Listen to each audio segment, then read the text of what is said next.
రజనీకాంత్ దగ్గరికి స్టోరీ పట్టుకెళ్తే చాలు, ఆయనకు నచ్చితే డేట్స్ ఇస్తాడు.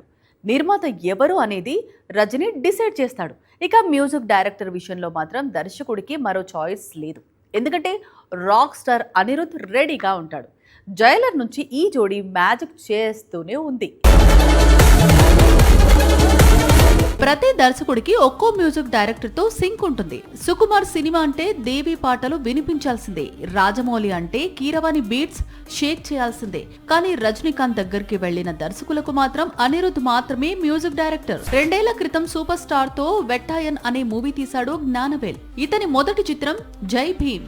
ఈ చిత్రానికి సీన్ రొనాల్డ్ మ్యూజిక్ డైరెక్టర్ గా వ్యవహరించాడు. కానీ రజనీకాంత్ తో వెట్టాయన్ తీసే అవకాశం రావడంతో ఇమీడియట్ గా అనిరుద్ రంగంలోకి దిగాడు. ఇప్పుడు కూడా అంతే. ధర్మన్ డైరెక్టర్ అశ్వత్ గతంలో తీసిన డ్రాగన్ చిత్రానికి లియాన్ జేమ్స్ అద్భుతమైన స్వరాలు అందించాడు. కానీ రజనీకాంత్ తో సినిమా లాక్ కావడంతో అశ్వత్ కూడా అనిరుద్ కు జిందాబాద్ కొట్టాడు.